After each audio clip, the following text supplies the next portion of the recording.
CBN, fim de expediente.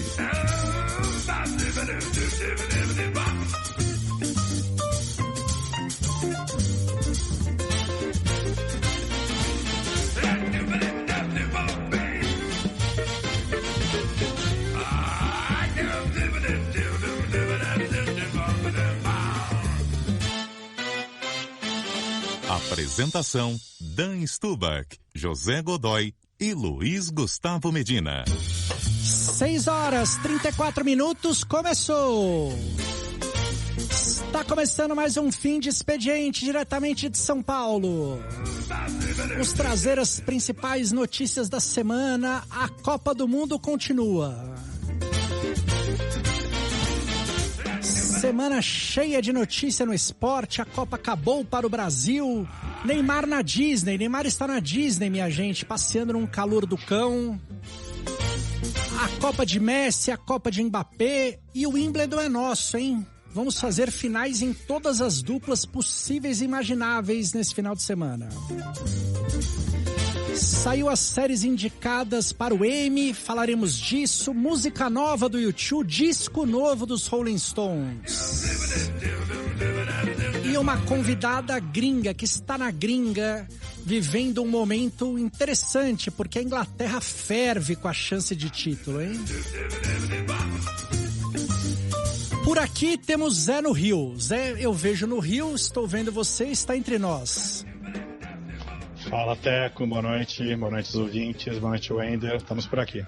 Estamos por aí, agora vamos ver se Dan Stubach aparece de algum multiverso. Não. Olá, tudo bem? Salve, salve, estão me ouvindo ou não? Opa, estamos te ouvindo. Só sua imagem que está horizontal, a sua imagem. Você está meio caindo na imagem. Mas tá travada a imagem ou tá funcionando? Agora ela tá travada com você com o rosto na horizontal, assim, em vez de estar na vertical. É uma das piores coisas que pode acontecer. É uma das piores coisas que pode acontecer quando trava você e você não está bem na travada. Eu vou entrar e sair daqui a pouco para melhorar a imagem, mas enquanto isso digo boa tarde, boa noite, bom dia a todos que nos ouvem no mundo inteiro e já um obrigado e legal que a Marina Isidro está conosco. Muito bem. Participe para o Fim de Expediente, mande perguntas para o fimdexpediente@cbn.com.br, pelo Twitter, @FDCBN. Teremos hoje o WhatsApp, chefinho, as pessoas poderão mandar áudio para nós? Com toda certeza. Boa noite, Teco, Zé, Dan, Marina, para os nossos ouvintes. Quem quiser participar do programa é só mandar mensagem de texto ou áudio para o número 11999119981. 11999119981. Lembrando que áudios de até 30 segundos. Muito bem, vamos explorar a beça, nossa convidada. Mande perguntas, ela está num dos lugares certos, né, Zé? Um bom lugar para você estar neste momento é em Londres, né? Londres deve estar uma loucura, porque a Inglaterra está deixando o inglês sonhar. E olha que eles não são muito disso, né, para futebol, né? É uma seleção que sempre no começo parece que vai, mas logo a gente percebe que não vai a lugar algum. E essa vez está diferente, né? Pois é, tô até torcendo para os ingleses, assim, vamos ver o que vai dar, né? Vamos ver, uma seleção realmente que ninguém espera muito dela. Vamos ver o que vai dar. A Marina vai falar daqui a pouco o que ela acha e tal. Eu só queria falar uma coisa em relação ao Neymar. A única coisa que eu desejo para ele na Disney é que ele fique preso no Piratas do Caribe, coisa que já aconteceu comigo lá. Sério? Que é um dos brinquedos mais velhos que tem na Disney. Eu fiquei preso e aí eu saí meia hora depois por um lugar que era fora do parque. Que era um negócio assim, tipo, sei lá, um negócio muito mais ou menos assim. Eu desejo essa experiência para ele lá. Cara, eu queria que você fizesse as honras da nossa convidada, e não queria gastar tempo com bobagem, mas eu queria dar uma informação muito importante. Neymar foi flagrado na Disney, mas não andando, ele tá no carrinho. Pô, cara, se o Neymar não tá conseguindo andar na Disney, pelo amor de Deus, né, minha gente? Porra, a gente achando que ele ia resolver a Copa pra gente, pô. Quem é que anda no carrinho da Disney, Zé? Pessoas acima de 70 anos, abaixo de 3 ou acima de 150 quilos, né? O resto das pessoas andam na Disney, né? Não é isso? Cara, é o que se espera, né? Eu tenho uma história de carrinho da Disney. Minha mãe pegou o carrinho da Disney e meu pai também, né? Isso aqui minha mãe deu a louca nela, ela foi andando, bateu nos caras, num negocinho de uma entrada de um brinquedo. Queriam prender minha mãe, de carrinho da Disney, por ela não ter usado o carrinho com como é que se fala, com parcimônia. Então eu tenho uma história de carrinho da Disney, mas com certeza a diferença entre minha mãe e o Neymar é enorme. Enorme. Zé, apresente nossa convidada para todo mundo que está nos ouvindo, hein? Bom, primeiro agradeço a convidada a topar, ficar nesse fuso louco. Já fiz aí no começo do ano de Londres, não é fácil esse fuso. Obrigado, Marina. Marina, super jornalista, passou pela Globo, né, Sport TV, agora escreve na Folha, tem uma coluna ótima na Folha, cobriu muitas Olimpíadas, muita Copa do Mundo, todos os esportes, sabe tudo de esporte, é professora de jornalismo, ou seja, assunto aqui não falta. Boa noite aí, Marina, obrigado por estar com a gente, topar. Sei que você está com criança pequena também, então a gente agradece muito por tudo aí. Oi, gente, boa tarde para vocês aí no Brasil. Um grande prazer, eu que agradeço o convite, Dan, Zé, Teco, todos os ouvintes, é sempre muito bom estar na CBN. Pois é, a Copa do Mundo... A mistura de Copa do Mundo com jogos à 1h e um recém-nascido de 3 semanas em casa me faz ter um fuso completamente louco, um horário louco. Então tá tudo ótimo, um prazer falar com vocês. Ô Marina, começa contando pra gente como tá Londres nesse momento, Inglaterra nesse momento, porque se não bastasse a Copa, tá tendo Wimbledon, né?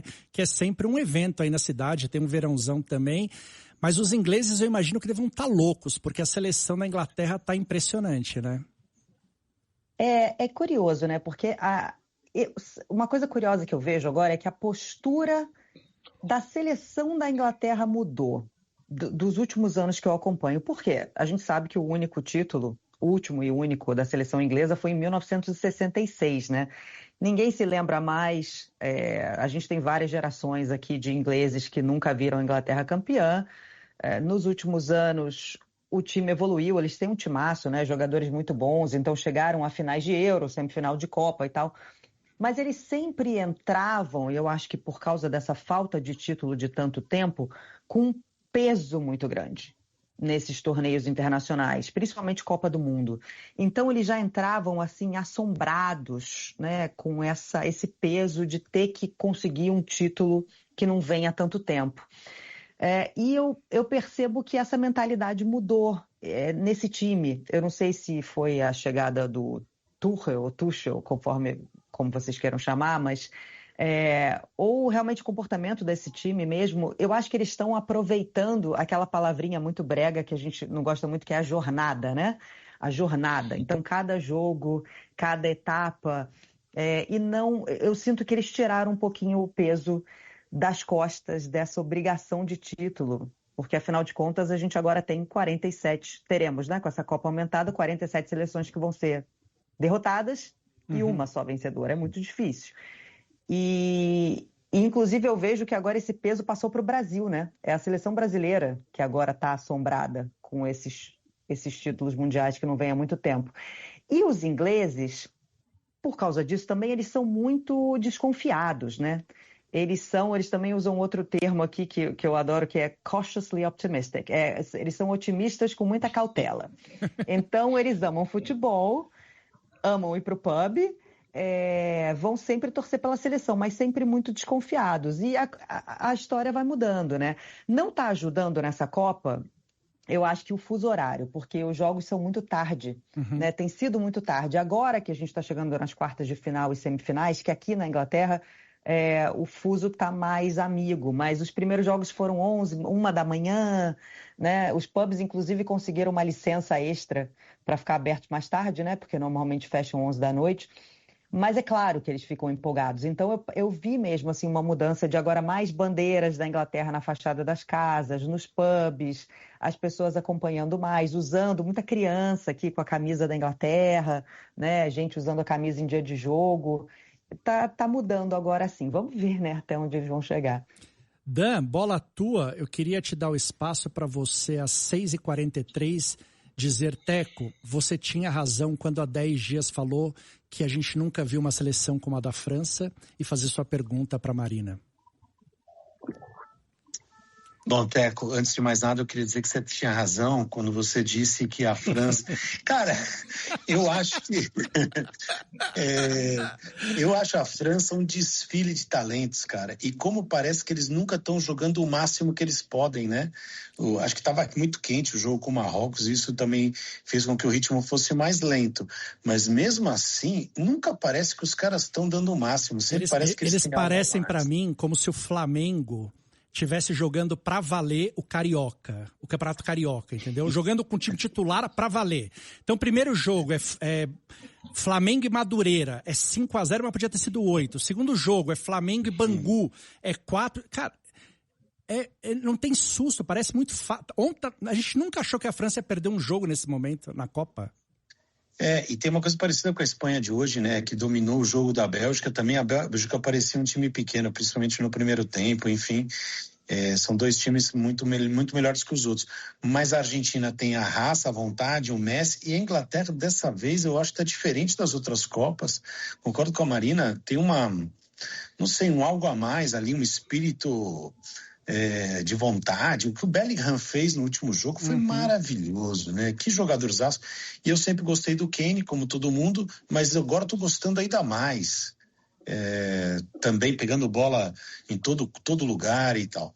Eu queria te perguntar se na hora do jogo, primeiro, é que não vai dar, né? Que você falou que a hora do jogo está muito ruim, mas eu que fico curioso sempre qual é a mobilização que o país está em torno da Copa na hora do jogo, se para o país, não para o país. Tem sempre essa lenda que só no Brasil para, e eu não é verdade. Já tive na Argentina uma vez, parou a Argentina, já tive na França, quando fui para a Copa em 98, eles não tinham sido campeões ainda, mas mesmo assim tinha uma mobilização. Queria te saber disso. E o que se fala do Brasil? Tem um programa que passa na Netflix, que acho que é... De quem que é? Daqui a pouco eu lembro o nome.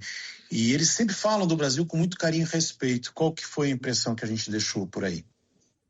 Eu acho que, assim, primeiro falando da Inglaterra, eu acho que nada é igual ao Brasil, tá?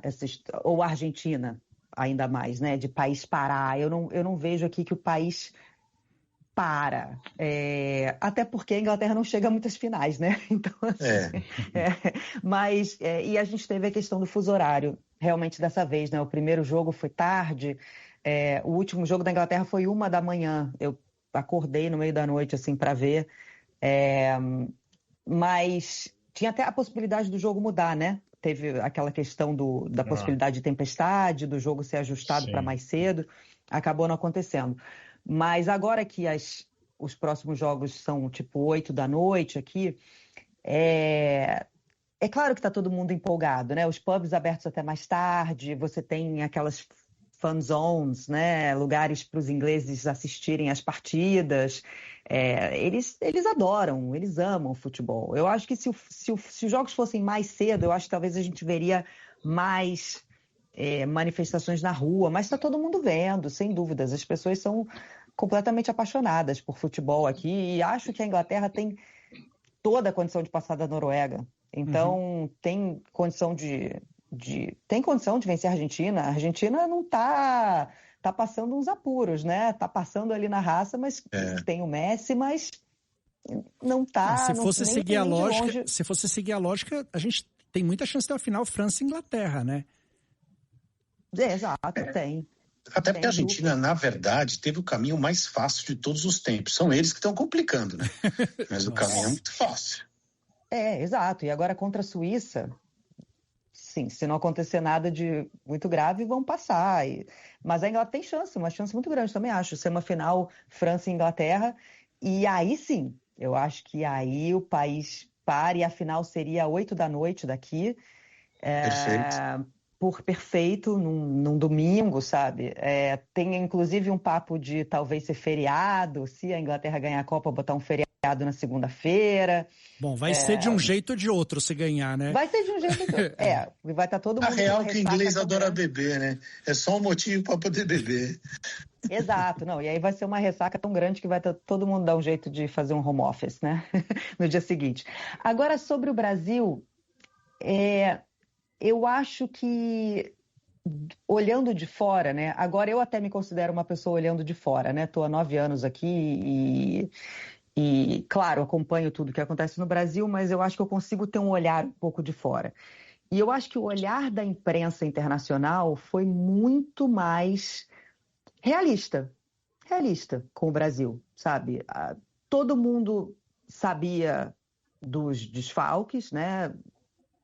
Das lesões, que era uma seleção que estava com o Ancelotti. Existe um respeito gigantesco pelo Ancelotti, óbvio, né? Por tudo que ele fez aqui. Então, mas sabendo que ele estava no cargo há pouco tempo, o Brasil não era colocado como um favorito, né? Claro, estava ali no bolo, como sempre está, né? E Copa tudo pode acontecer, mas estava ali talvez no top 5, mas não entre as 3 de jeito nenhum. Todo mundo sempre colocou a França, Espanha, né? Inglaterra, até talvez Portugal, como as favoritas, Argentina. E eu acho que quando o Brasil foi eliminado, não vi muita surpresa. Porque por causa de tudo que aconteceu, né? Porque aí, claro, todo mundo soube a falta, né?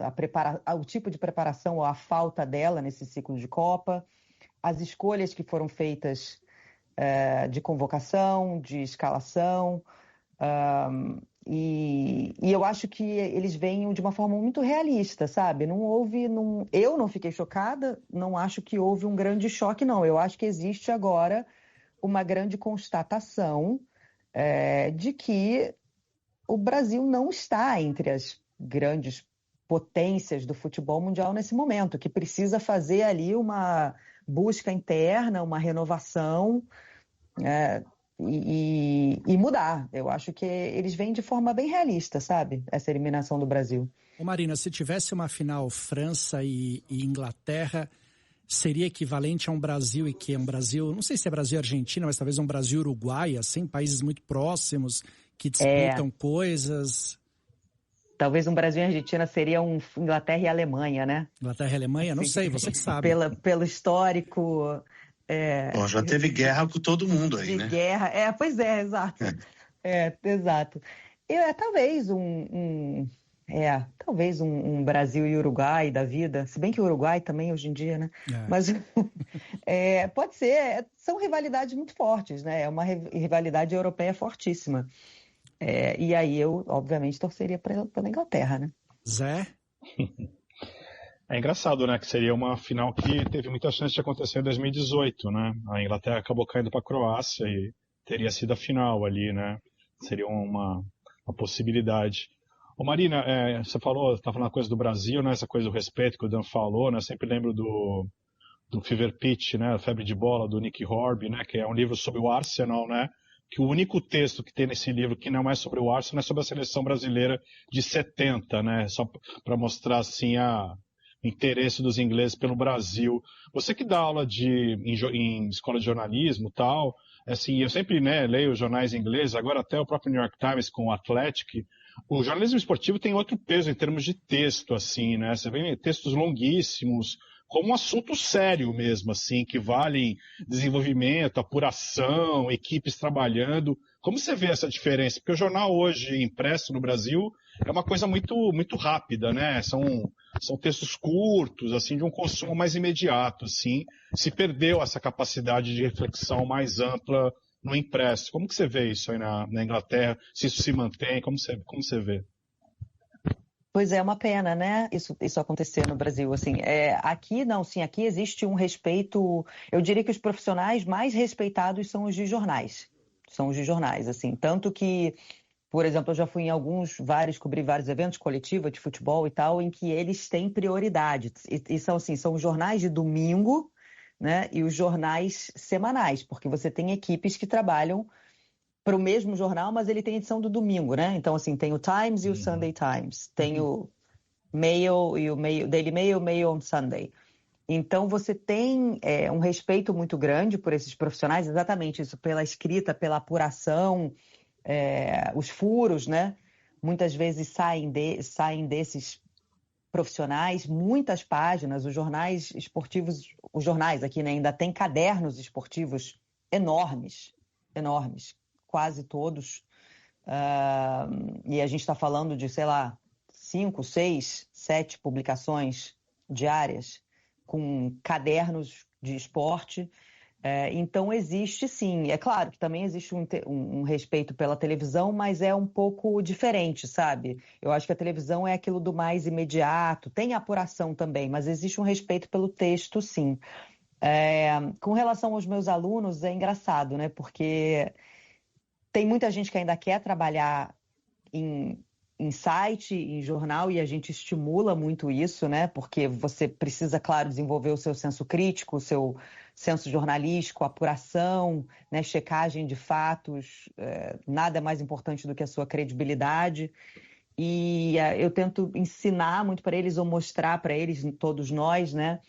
Porque hoje existe muito essa questão do criador de conteúdo, e os empregos aqui também, para quem está iniciando no jornalismo, eles acabam abrindo muitas vagas para esses profissionais muito jovens, e eu acho que eles têm que ser muito bem orientados, sabe? Para manter, eu sempre falo, vocês não podem sair dando opinião, porque opinião não é jornalismo, só opinião, tem que ser uma opinião embasada. Então, continuem treinando a base do jornalismo, né? Saibam do que vocês estão falando, porque se você perde a sua credibilidade, você não tem mais nada, né? E então, é claro que essas profissões, eu não sei, eu espero que o jornalismo impresso siga muito vivo aqui, sabe? Porque eu vejo poucos jovens, menos talvez, indo agora para o impresso, indo mais para o online, né? Para a TV, para o vídeo, para os sites.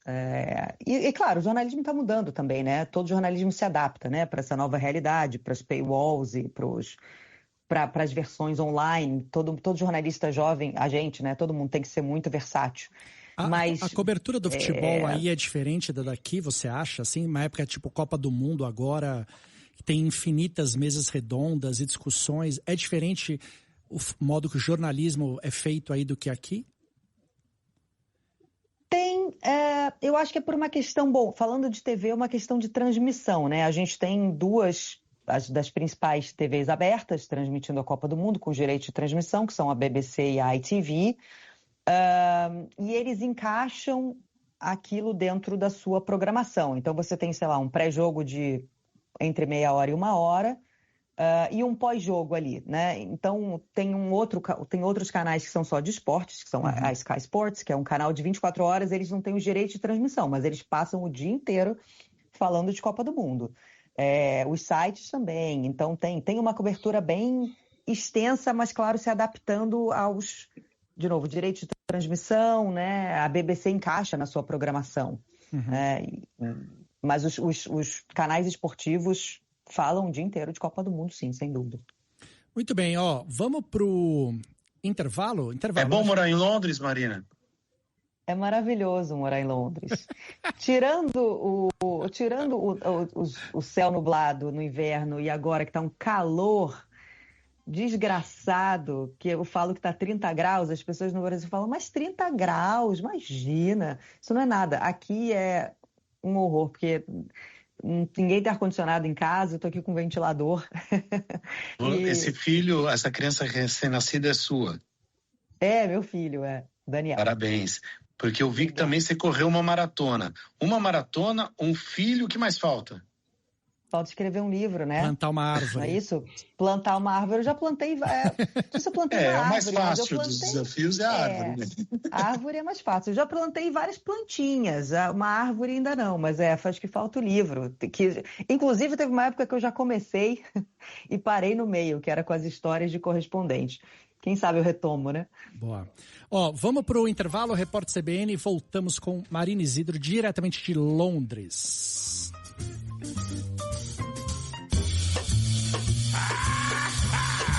Na CBN, fim de expediente.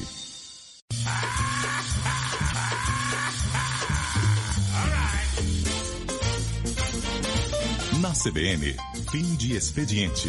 Apresentação, Dan Stubach, José Godoy e Luiz Gustavo Medina.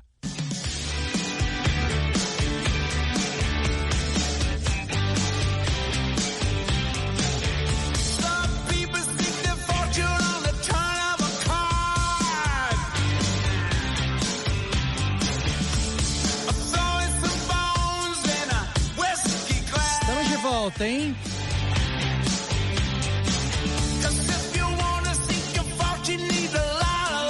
essa é a hora que você tem que dizer, Dan, você sempre teve razão, os Stones é maior que o U2. Cara, os Stones é muito maior do que o U2 e muito maior do que os Beatles. Não há a menor dúvida mais disso. E vou dizer uma coisa, só o Bellingham essa semana brilhou mais do que os Stones nesse disco novo. É espetacular. E vou dizer outra. Ô Marina, o Mick Jagger tá dando entrevista pra todo mundo, hein? É a hora. Não é? Pô, todo lugar, todo Instagram que eu vi, todo lugar tava lá o Mick Jagger. Quando eu tô falando Marina Isidro, nossa convidada de hoje. E esse disco dos Stones que falávamos é o Foreign Tongues, que saiu hoje oficialmente e é um descasso. Ô Zé, você quer dar uma olhada aí no Twitter? Tem uma pergunta boa aqui pra Marina, da Mariana, que ela pergunta assim, Marina, na cobertura de futebol, o que você acha que tem de melhor que o jornalista brasileiro faz, que você pensa, por que a gente não tem isso aqui em Londres? E o que a gente faz aqui no jornalismo de futebol, especificamente aqui, que você fala, isso não acontece, mas não existe mais isso em lugar nenhum, por que o Brasil ainda faz isso? Nossa, boa pergunta. Vamos lá, o que o Brasil tem de bom? De melhor, que não tem aí, ou que deveria ter aí. Enquanto a Marina pensa, eu vou falar que aquele programa que eu falei da Netflix era com Gary Lineker. Tem todo dia, é só você acessar no Netflix. Esse que eu falei no outro bloco. Perdão, aí te dei mais tempo, Marina. Isso, obrigada. Olha, eu acho que essa questão do Brasil, eu vejo muito ainda a transmissão de jogos pelo Brasil, né, que eu prefiro, nas TVs brasileiras. Envolver o povo, assim, eu acho muito legal, sabe? Envolver a torcida, envolver o povo, as pessoas, eu não vejo isso muito aqui, não. Os ingleses são muito mais tímidos com a cobertura dos jogos. Ao mesmo tempo, eu acho que rendem umas cenas engraçadas, né? Que eu fico rindo, eu falo, gente, só no Brasil. Assim, então, eu acho que tem os dois lados, sabe? Tipo, daquela feira lá no Nordeste, aquela coisa maravilhosa. Eu acho é maravilhoso, né? Ver os pedacinhos do Brasil envolvidos com futebol, algo que eles não mostram aqui, eles não saem muito ali digamos, daquela mesa redonda, do estúdio de transmissão. E o que tem de pior, eu não sei se eu acho que tem de pior, mas eu acho que aqui, a imprensa aqui é muito crítica, né? E muito realista, eu acho. Eu acho isso importante também. Eu acho importante você colocar as coisas em contexto. Óbvio que você tem que, né? É Copa do Mundo, é uma festa, você tem que tratar como tal, mas eu acho também importante colocar as coisas em contexto, sabe? Aqui tem muito torcedor ainda. Tipo o Neymar. Acho.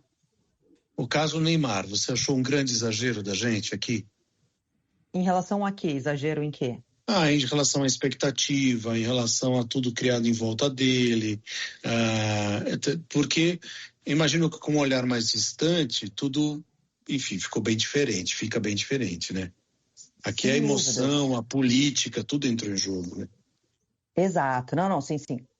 O caso Neymar realmente eu não consigo acreditar. Assim, para mim isso nunca aconteceria aqui, nunca.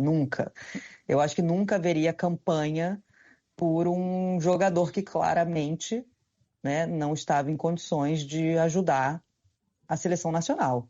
Imagina, sei lá. Acho que tem um representante britânico bom aqui que a gente adora, que é o Tim Vickery, né? Que é muito bom, porque ele às vezes faz uma coluna e bota a gente com os dois pés no chão e você fala, pô, ele tem razão, né? A gente tá viajando e tal. Eu me lembro de uma coluna que ele fez, não sei se você se lembra disso, dele falando assim, vocês estão de brincadeira que vocês estão comparando que o Pedro é melhor que o Harry Kane, né? Aí ele começa a contar todas as coisas. E quando acabou, eu falei assim, cara, quem é que tá achando? Eu tava achando isso também, mas falei, por que a gente tá achando essa discussão, né? É bom ele pôr a gente o pé no chão às vezes, né, cara? Exato. Não, o Tim Vickery é maravilhoso. Inclusive, eu achei as análises dele sobre o Neymar, sobre a seleção, perfeitas. Tudo que eu vi ele colocando isso, ele dá esse tom imparcial, de fora, neutro. Então, e eu concordo. Vocês estão me ouvindo bem? Que travou um pouquinho o vídeo? Sim, estão ouvindo bem, tá? Sim.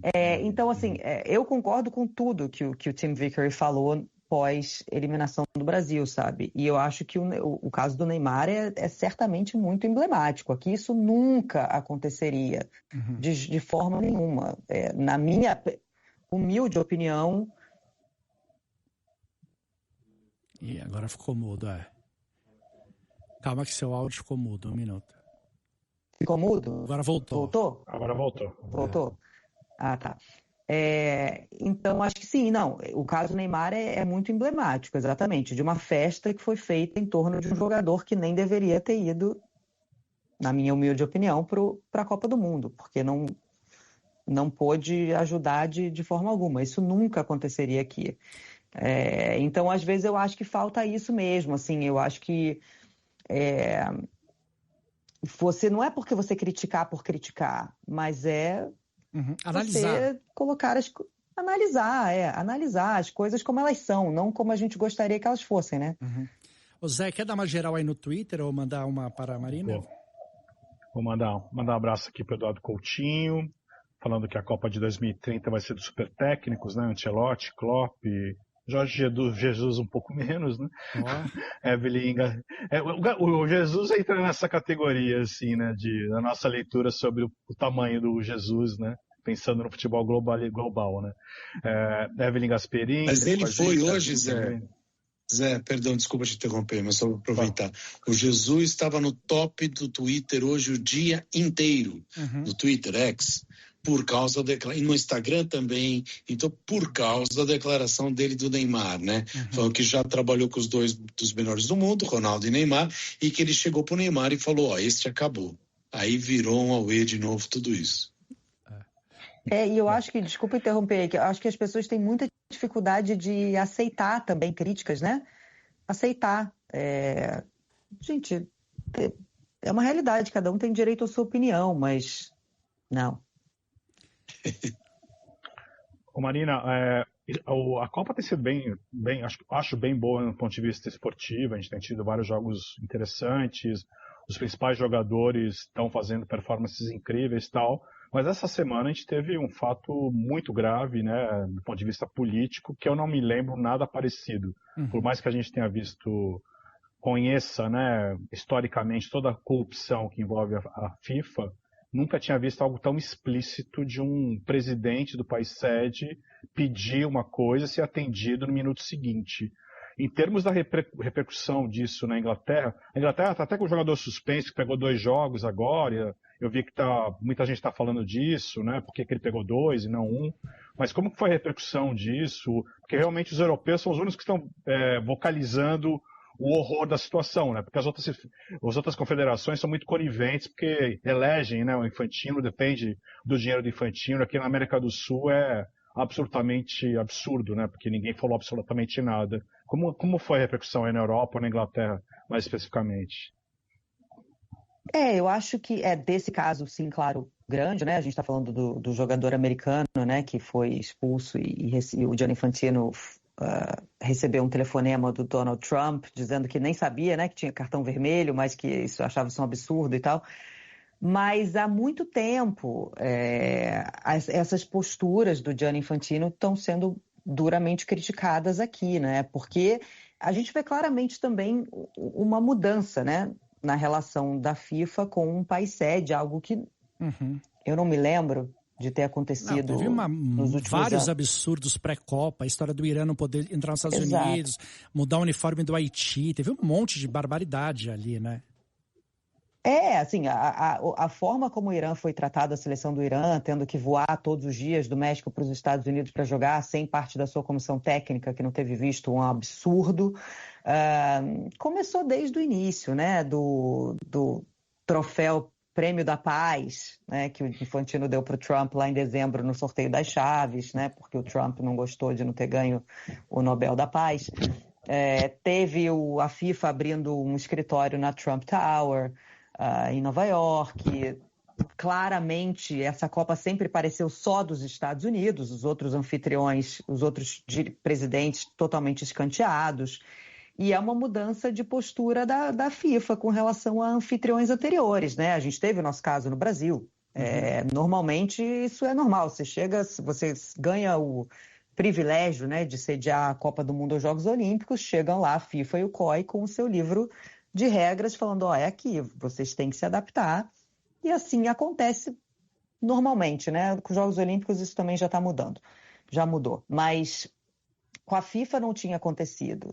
Mas, obviamente, os Estados Unidos são um país com muitas oportunidades comerciais, né? É uma Copa agora com 48 seleções, uma chance da FIFA expor a sua marca para muito mais países ao redor do mundo.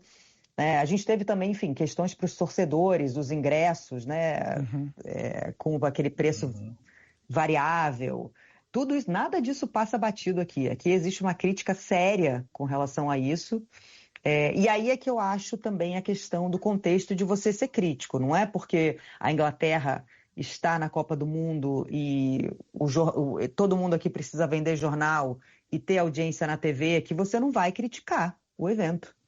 Por que não? A crítica é necessária. O jornalismo é feito de crítica. Essa é a função do jornalista também.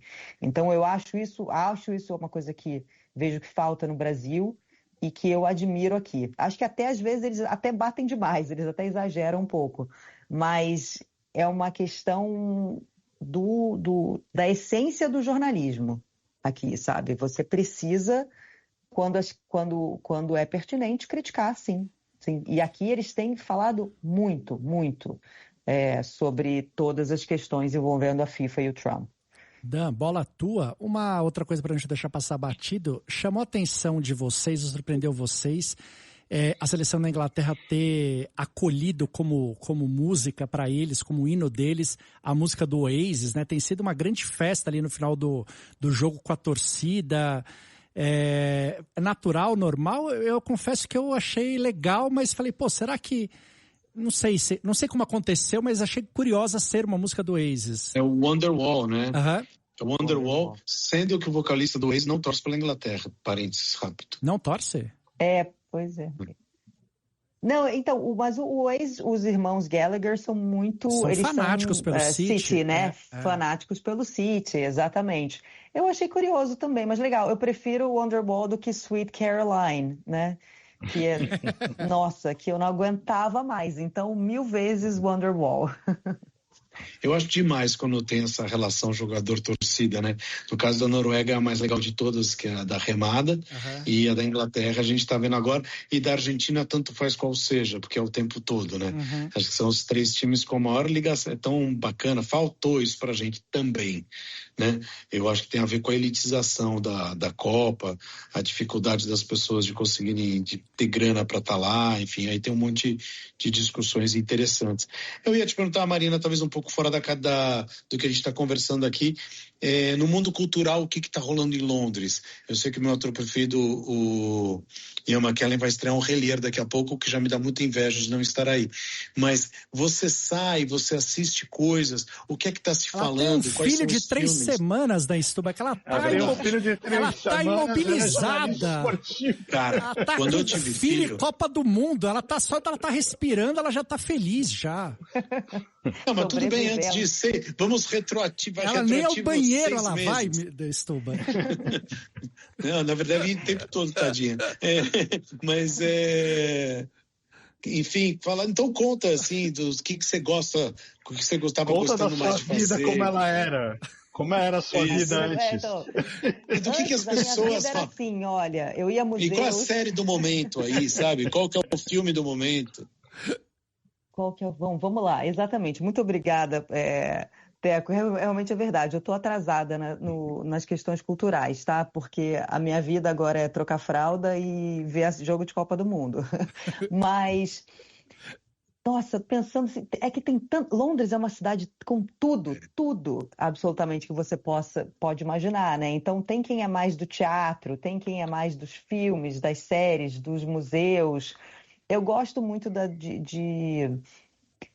agora, por exemplo, que o tempo tá bom, simplesmente curtir a cidade. Eu acho que a cidade fica num clima absolutamente diferente. Tem mais coisas ao ar livre, então eu tento fazer mais atividades ao ar livre. Estou pensando em série aqui. A última coisa que eu me lembro de filme que eu vi foi o do Peaky Blinders. Serve? Serve. Teve uma série ótima aí agora que passou, que era aquela Histórico Criminal que é em Londres aí. E aquela que você indicou, que era aquela Personas também, não era? De Londres? É de Londres, e o Mobland também é de Londres, também é inglesa. Teve a primeira temporada, agora vai ter a segunda. Cidade essas Londres dos parques mais bonitos do mundo, eu acho. Não sei vocês. Não, com certeza. Eu acho também. E é isso, é o momento de aproveitar, sabe? Esses parques, tem muito parque, né? Eu adoro, bom, agora não tô, mas correr e corro muito nos parques. Então eu tento aproveitar o ar livre, mas gosto muito dos museus. Tem muitos museus que são gratuitos também aqui, né? Com umas exposições muito legais. O Natural History Museum, que é o Museu de História Natural. Adoro, tem uma exposição sempre de fotografia de natureza. Eu adoro. Confesso que não vou muito ao teatro, deveria ir, tá? Então aqui já estou fazendo uma meia-culpa. Porque tem muitas peças legais, realmente. Londres tem tudo. Quem tá fazendo show em Londres essa semana é o Harry Styles da Stuba aqui, que você gosta muito. Tá causando um fuzuê em Londres, aí levando a multa. Ele vai vir pro Brasil. Ele vem pro Brasil no segundo semestre agora. E quem tá em cartaz em Londres é o Gary Oldman, viu, Zé? Slow ali Horse. Eu vi com ele. Slow Horse. É um Beckett, é um Beckett, né? É um Beckett. A última gravação de Crap Last Tape. Sim. Foi feita no Brasil pelo Antônio Petrinha, muito tempo atrás. Chefinho, põe aí... Eu quase fui no show do Harry Styles. Sério? Agora? Essa semana? Sério. Então, antes, eu tava com ingresso pro show dele em Wembley, mas foi na semana, eu tava muito grávida já. Aí eu falei, sabe, acho que não. Mas, Harry Styles... Nem sou tão fã, não. Eu iria por diversão, sabe? Aquelas coisas, quero aproveitar os últimos momentos dessa vida que não volta mais. Não volta mesmo, viu? Não volta mesmo, muda toda a parada. E os primeiros 3 meses são mais difíceis do que todo o resto, eu acho. Chefinho, obrigada, todo mundo me fala isso. Põe aí o nosso ouvinte na linha aí para falar com Marina Isidro. Vamos lá. Uma pergunta aqui do Carlos Lehmann, de Brasília. Ele pergunta para Marina qual foi o pior perrengue que ela já passou durante as coberturas de Copa, Olimpíadas, desses grandes eventos esportivos que ela já cobriu. Perrengue, olha, eu lembro um aqui de muito perrengue, tem vários, né? Vários. Eu acho que, você tá filmando com multidão e torcedores um pouco alterados, mas, assim, eu lembro muito de frio. Agora, pensando muito rápido, me lembrou uma cobertura dos Jogos Olímpicos de Inverno, de Pequim, 2022. Eu estava no meio da montanha e estava menos 27 graus. Caraca. Eu estava trabalhando para o Comitê Olímpico Internacional, né, na cobertura deles de TV, e cobrindo um esporte que chama ski jumping, né, salto sobre esqui, que é super legal, muito divertido. Mas você tem que ficar ao ar livre, esperando os atletas terminarem de competir. E estava menos 27 graus, então assim, não tinha nada, Nossa. A mão congelava, não adianta colocar aqueles géis que esquentam, né? Se bota por dentro da luva, a caneta não funciona, a câmera para, o celular para, a sua boca congela. Também numa outra cobertura de Jogos Olímpicos de Inverno, essa eu estava pela Globo Sport TV, em Pyeongchang, na Coreia do Sul. Eu ia falar e a boca começava a nevar, a boca congelava, então você tinha que ter várias estratégias ali. Você aprende a usar lápis, não caneta, se você precisar anotar alguma coisa. Agora, perrengue sempre tem, né? Tem tanta coisa, mas é tão maravilhoso, tão maravilhoso que vale a pena, vira história para contar. Qual das coisas mais legais que tem para se cobrir? Em Jogos Olímpicos? Não, em qualquer coisa. O que é mais legal? Ser um jogo de inverno, uma Olimpíada, Copa? O que é? Tem algum que é melhor? Eu acho que cada um tem sua preferência, né? Eu amo os Jogos Olímpicos, amo. Assim, adoro Copa do Mundo também, cobri 2, masculina e feminina. Jogos Olímpicos, cobri pela 8ª vez em loco, agora o de inverno de Milano Cortina, fui grávida. e foi muito legal. Mas para mim, Jogos Olímpicos é algo muito especial, assim, porque você tem realmente... Aí você tem uma mobilização da cidade, principalmente os de verão, né? Os de verão são mais legais que os de inverno, eu acho, porque você tá todo mundo junto ali naquela mesma cidade. Os astros todos do esporte que dedicam a vida inteira por um minuto, né, de glória ali, por algo que nem dá dinheiro, né? Nem dá premiação em dinheiro, só o atletismo começou agora, mas... Né, que é a honra de você, o privilégio de você ganhar uma medalha olímpica, representar o seu país ali da forma mais pura, né, uma dedicação gigantesca, tanta gente boa competindo ao mesmo tempo. Eu sou uma grande defensora dos Jogos Olímpicos, assim, para mim eles são muito especiais. Zé, quer mandar a última daí? Sim. Ô Marina, como que é a relação entre do povo britânico, do povo inglês, né, no caso, e da imprensa inglesa é diferente com a seleção masculina e a seleção feminina? Porque eu tenho uma teoria que o ano que vem o brasileiro vai se apaixonar pela seleção feminina e o Brasil vai chegar à final aqui e vai ser um contraponto enorme com essa frustração enorme que a gente tem vivido no futebol masculino. Tem algo parecido de um contraponto entre as duas seleções? Ou está todo mundo no mesmo barco desse otimismo cauteloso que você falou? A seleção feminina é mais vitoriosa, né, que a masculina, que a seleção inglesa. Sim. Então é campeã da Eurocopa. E eu acho que existe um avanço muito grande na forma como a seleção feminina é tratada, né? E isso começou muito nos Jogos Olímpicos de Londres, né? Tem essa história que foi num jogo entre Brasil e Inglaterra, nos Jogos Olímpicos de Londres. A seleção feminina estava jogando nas Olimpíadas e com o estádio lotado. E ali todo mundo percebeu que se tratava de um grande produto, né? Você investir no futebol feminino, né? Era um grande negócio, além de, claro, algo que deveria ser incentivado. Então, houve um grande investimento nos clubes, né? Todos os clubes hoje em dia têm times e profissionais tratados não igualmente como os times masculinos, mas estão chegando lá, né? Então, assim, tem a sua própria transmissão de TV, que não são nos mesmos horários dos jogos do masculino.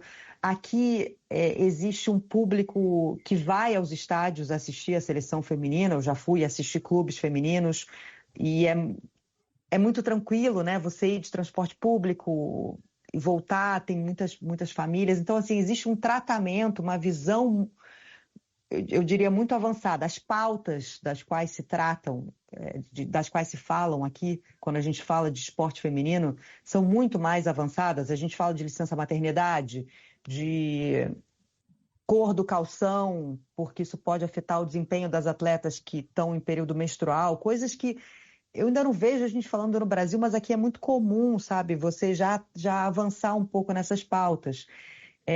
E aliado a isso, eles conseguiram criar uma seleção campeã. Então, claro, criaram ainda mais fãs, criaram um público muito fiel. A cobertura é igual à dos homens? Claro que não, de jeito nenhum, né? Ainda precisa avançar muito. E talvez nunca seja, realmente. E talvez não é para ser, né? São produtos diferentes. Mas existe um respeito enorme pela seleção, existe um otimismo, sim, e com crítica, tá? E isso também eu acho que é uma evolução, e eu acho que aconteceu no Brasil também. Você começar a evoluir, não é porque é o futebol feminino que você tem que tá tudo bom, tá tudo lindo, vamos participar, não é isso. A gente pode criticar, claro, colocando as coisas em contexto. O avanço do futebol feminino no mundo, na Inglaterra, no Brasil, é completamente diferente do masculino. A gente está falando de um esporte que foi proibido até pouco tempo atrás, né? Que agora você está vendo formações de goleiros. Então, ele precisa ser tratado, claro, de forma crítica, mas colocando tudo em contexto. Eu tenho certeza absoluta que a Copa do Mundo aqui no Brasil vai ser um evento enorme, com muita audiência. A Inglaterra, enfim, tem um timaço, né? E eu tenho certeza que vai ter uma expectativa enorme aqui, sem dúvidas. Boa. Marina, Isidro, obrigado, hein? Foi um prazer conversar contigo. Obrigado pela canja, ainda mais num fuso horário contra e com recém-nascido. Uma honra para nós. Boa sorte aí, parabéns por tudo, certo, Zé? Certo, Dan? É isso? Com certeza. Certo, tem alguma dica, Marina, que você acha legal de passar pra gente, de um livro, de um filme, de algum programa esportivo, de alguma questão dentro do mundo jornalístico ou esportivo ou fora? Que é legal compartilhar. Marca de fralda. De papinha. Olha, eu li recentemente alguns livros esportivos muito bons, só que eu não sei se eles ainda estão no Brasil. Tem a biografia do Boris Becker, eu não sei se ela já chegou ao Brasil, chama Becker, mas enfim. Ele fez uma biografia de... Não, é uma biografia dele, é um livro sobre o tempo que ele passou preso. Uhum. Então é sobre a experiência dele na prisão por causa dos... Ele foi preso aqui no Reino Unido, né, por fraude, porque ele, enfim, entrou em... não conseguiu, enfim, pagar impostos e tal. É um livro muito interessante, me surpreendeu. Ele é um baita personagem. É sobre o tempo dele na prisão. Baita personagem, foi um baita tenista ele. Exato. Foi um baita tenista, então é a experiência dele na prisão. Ele que sempre, né, teve uma vida cercada de privilégios, aí foi para uma prisão comum aqui. Tem um outro livro também chamado Senna, um jornalista italiano que recriou. Ele esteve no dia que o Senna morreu, ele estava lá, cobria a Fórmula 1 durante muitos anos e entrevistou os principais personagens que estavam envolvidos no dia. Então, o médico que atendeu o Senna, as pessoas que estavam nos bastidores. É um livro com uma apuração jornalística enorme, muito interessante. E um que eu comecei a ler agora há pouco chama Dope, fala de doping, a história do doping. Eu tive que parar agora, mas também me parece muito interessante conta essa história, né, do doping desde os tempos da Grécia Antiga até hoje, né, e como o doping está sempre à frente do antidoping. Então eu estou muito nos livros ultimamente. Tem uma coluna sua sobre isso, né, a Olimpíada dos Dopados, né, que o doping é liberado, que aliás é ótimo, muito bom. Isso, verdade, sobre a gente chama de Jogos Olímpicos dos Dopados, né? Os Enhanced Games, aquela coisa absurda que aconteceu, em que os atletas basicamente podiam competir dopados em troca de muito dinheiro. Eu acho o doping uma questão muito interessante. Então é isso, o livro de séries esportivas. Eu vi a do Ronaldinho Gaúcho, né? Que eu achei muito legal, mas eu vi aqui, Vamos se despedir. Brigadão, boa noite, beijo, parabéns por tudo. Vamos pro Repórter CBN, depois do intervalo. Obrigado. Que o chefinho tá tendo E seu filho seja campeão do mundo, ele vai ser inglês, né? Inglês ou brasileiro antes dos 10 anos, pode ser?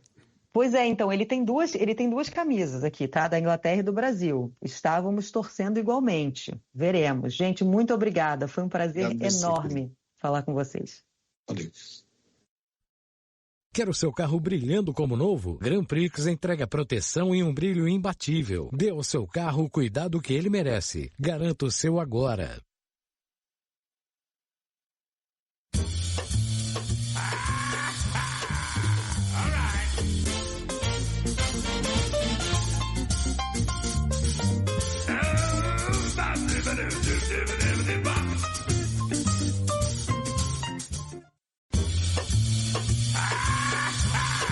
Na CBN, fim de expediente.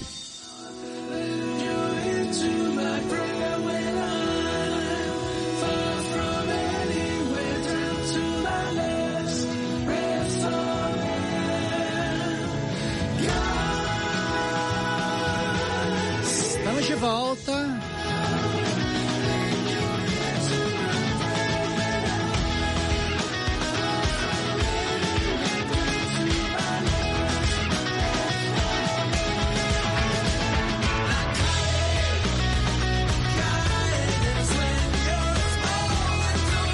Dan Stubach, a melhor música do YouTube, a primeira música boa do YouTube em 15 anos. Acabou o jejum, acabou o tabu. A banda voltou? Qual que é a banda história voltou, do YouTube? vai sair um mais? disco no final do ano, um disco de inéditas, e esta é a primeira música, que foi aquela que foi gravada no México, chama Streets of Dreams. Um hitzinho bobo, sem graça, que não envergonha ninguém em cantar alto. É o que a gente precisava. A gente não quer mais mudar o mundo, a gente só queria uma música, um hit para chamar de nosso. Mas o Bono tá bem, tá enxergando, tá cantando, porque cada hora, nos últimos anos, eram notícias trágicas sempre. Ele tá tudo isso cantando bem. Eu acho que ele nunca cantou bem, né, na vida, né? Ele tá sem voz, mas por enquanto a tecnologia acho que tá nos ajudando. A gente não quer saber de problemas também. A gente quer curtir esse hitzinho e vamos nele, vamos comemorar isso, porque é uma música boba, simples, que não promete nada, também não entrega nada, mas principalmente não quer salvar nada nem ninguém. Que era o que a gente queria. Boa. Muito bem, mandar um abraço aqui para a nossa imensa comunidade do Panamá, do Canadá, estão chateados com a Copa do Mundo, mas a comunidade de Portugal também muito chateada, porque achou que ia dar, mas não deu. E agora vamos falar de M, vamos falar do M. Zé, o que você achou do M? Os caras que concorreram da outra vez, fora o estúdio, são os mesmos, né? Os favoritos, tudo meio igual, não é não? Mais ou menos, né? O The Pitch, sim, acho que o The Pitch dominou geral, com a maior número de indicações. O Rex também tem sido muito consistente nessas premiações, mas a gente tem alguns elementos novos, né? Tem o Pluribles, que foi hiper indicado, acho que 18 indicações. A gente tem o Windows Bay também foram 19 indicações, que é uma novidade em comédia. Acho que vai ser um páreo. Pô, mas não indicaram a menina do Windows Bay, né? Indicaram uma das atrizes. Não, mas não a menina que faz par com ele ali, a engraçada ali, a meio maluquinha. Eu acho que ela foi esnobada. Bom, ela não tenho certeza. Aí tem nas séries, né, antologias, aquelas limitadas, tem o DTF São Luís, que acho que é uma boa surpresa do ano.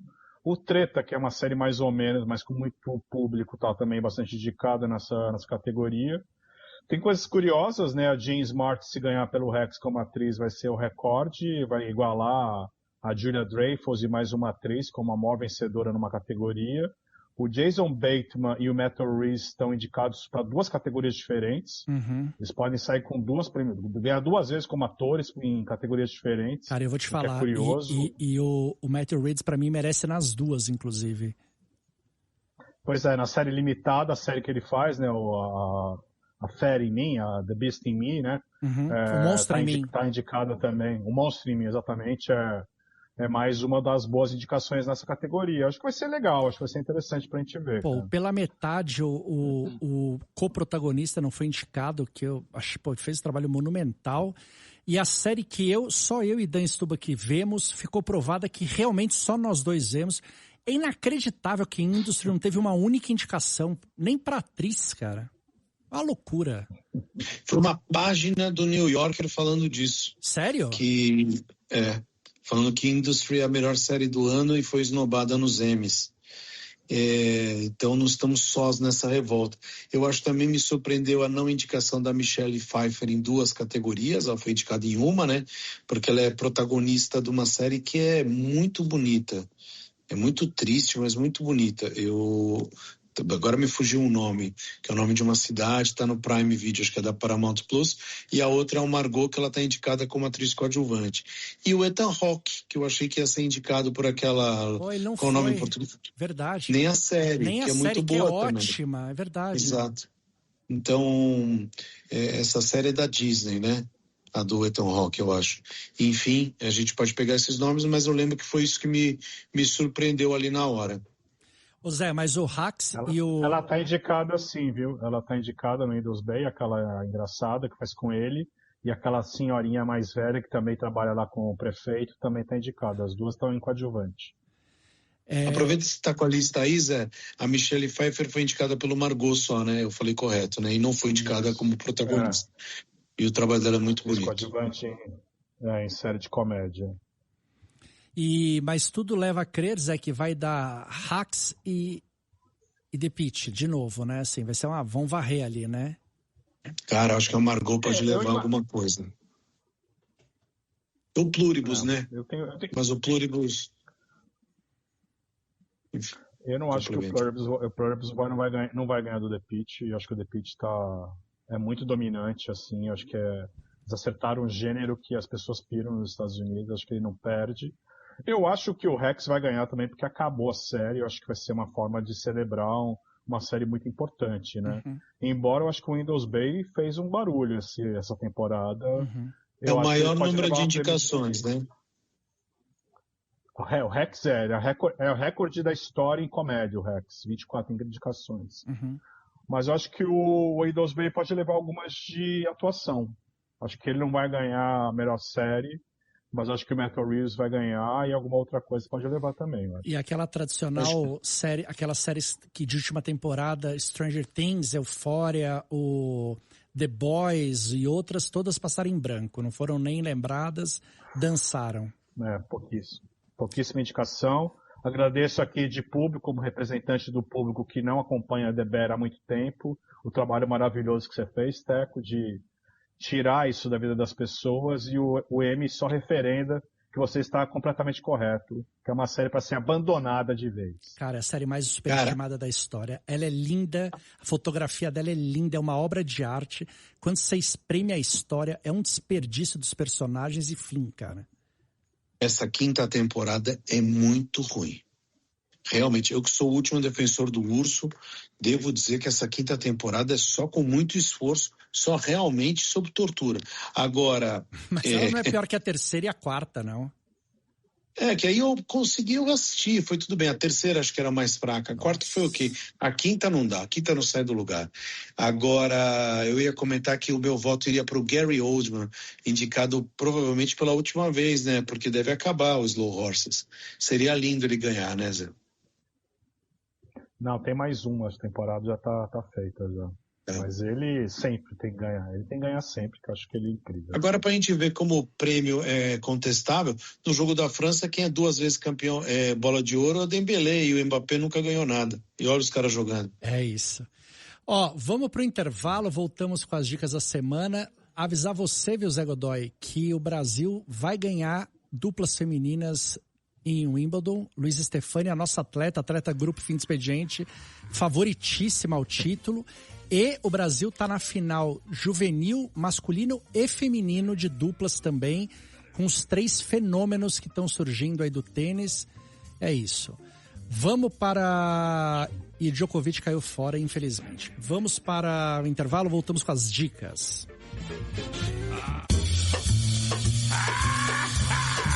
Na CBN, Fim de Expediente. Every now and then I get a little bit lonely and you're never coming around. Turn around. 7h56. Then I get a little bit tired of listening to the sound of my tears. Seria essa, Zé, a primeira sofrência da história? A primeira música de sofrência que o mundo absorveu?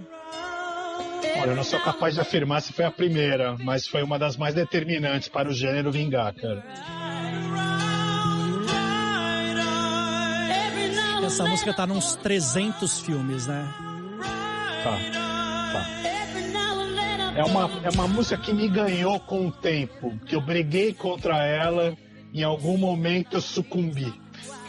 Ela é ótima pra fogueira e karaokê, cara. Mas eu repito, é o pior videoclipe já feito pela indústria de todos os tempos. Parece um trabalho de alunos da 4ª série. Eram videomakers, todos eram videomakers. Todo mundo tinha um amigo videomaker. Dan Stuba tinha uns 10 amigos videomakers. Todos viraram engenheiro depois. É isso. Bonnie Tyler se foi essa semana. E essa música... O ruim também... Não viraram engenheiros, viraram publicitários. É verdade. Com a partida da Bonnie Tyler também, Zé, fecha-se um nicho de negócios que é os eclipses, né? Porque ela era chamada para cantar em todo e qualquer eclipse que tinha na Terra, e agora essa indústria vai ficar sem brilho, né? Não vai poder mais faturar com eclipses, né? Não, talvez ele junte a indústria do eclipse com a indústria dos cruzeiros. Vai ser um cruzeiro com eclipse, com uma banda cover de Bonnie Tyler. É isso. Vamos chegar nisso em algum momento. Vamos para as dicas que o tempo urge. Dica da semana. E aí, Dan, tem dicas para essa semana? Como está? Bom, cara, eu perdi meu tempo vendo Urso. Isso foi um tempo perdido, realmente. Uma dica do que não ver. Comecei por opção a rever Sopranos e tô adorando. Tô louco para ver Odisseia. Tô louco para ver O Convite. Já vi, filme que estreou nos cinemas. Ótimo. Ela é filme. bom mesmo. Ótimo. Ótimo mesmo. Então legal. Quero ver semana que vem eu tenho um dia que não gravo, vou lá ver. Também, então, Odisseia, e queria ter visto o Dia D, que não vi também, do Spielberg. E de livro, eu recomendo, acho que eu já falei aqui, o Rei da Babilônia, o Príncipe da Babilônia, perdão, que é do Yves Saint Laurent, a história dele, escrito pela Marianne Vick. Filme, corra para ver O Convite antes de quinta que vem, quando estreia Odisseia, que vai provavelmente ocupar todas as salas de cinema do país e do mundo. Estreou a terceira temporada de uma série que eu não sei se vocês veem, mas eu gosto muito, e essa vai ser a terceira e última, que é aquela Silo, com a Rebecca Ferguson. Tá estreando a terceira temporada. E vi uma série no Netflix que eu não dava nada, mas entregou bastante coisa, que é Eu Vou Te Encontrar. É um negócio meio de suspense. É uma série que parece que é uma porcaria. Do Harben Coben. Exatamente, Coben, é isso? Com a menina que faz Ruptura. A série parece que é uma roubada, mas é muito boa. Fica a dica aí para o Netflix. Zé? Também vi O Convite, adorei, com a direção da Olivia Wilde, né? Ela faz o filme também, com Seth Rogen, Penelope Cruz, Edward Norton. É uma peça de teatro pronta, né? É só pegar e colocar no palco, daria uma bela peça, adorei. Adorei também o Dia D, altamente recomendado. Na TV, a melhor coisa que eu vi, acabei agora a segunda temporada, eu acho uma série excelente, o Agência, uma série de gênero, nessa coisa de espionagem, suspense, né, do escritório da CIA em Londres, é uma série francesa que fez muito sucesso, foi adaptada para a língua inglesa, e está indo super bem, né, com o elenco Fassbender fazendo, o Michael Fassbender, Richard Gere, Jeffrey Wright, só peso pesado, assim. Eu acho muito boa a série. Segunda temporada, acho ainda melhor que a primeira. Cara. Muito boa. Para terminar, estamos todos no mesmo barco, Inglaterra e Argentina, ou há espaço para surpresas? Não, Inglaterra, Argentina, Espanha e França. Passa a França, passa a Inglaterra. Estamos nesse barco, né? Eu vou torcer para Espanha e Inglaterra na final, mas se der, eu acho que vai ser França e Inglaterra a final. Muito bem, então é isso. A Inglaterra vai ganhar. Será? Eu tô torcendo pra Inglaterra agora, que Portugal caiu fora. Depois que o Brasil caiu fora e Portugal caiu fora, agora eu tô torcendo pra Inglaterra, o que é um péssimo sinal pra Inglaterra nesse momento. Eu também tô torcendo pra Inglaterra, então eu e você juntos torcendo pra Inglaterra, eles não têm a chance nenhuma até. E Portugal que teve o mérito de ter o único técnico pior que o Ancelotti nessa Copa, né? Exato. É verdade. Vamos embora então, ao som de quê? Toca uma musiquinha pra acabar aí, ô Henrique, pra animar o pessoal. O álbum do ano, hein? Vou gravar, beijo. Tchau, até semana que vem. Valeu, tchau.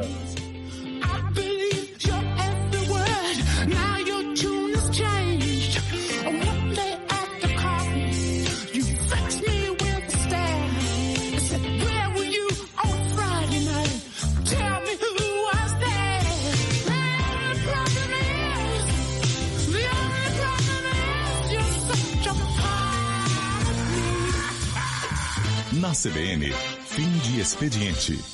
Apresentação: Dan Stubach, José Godoy e Luiz Gustavo Medina.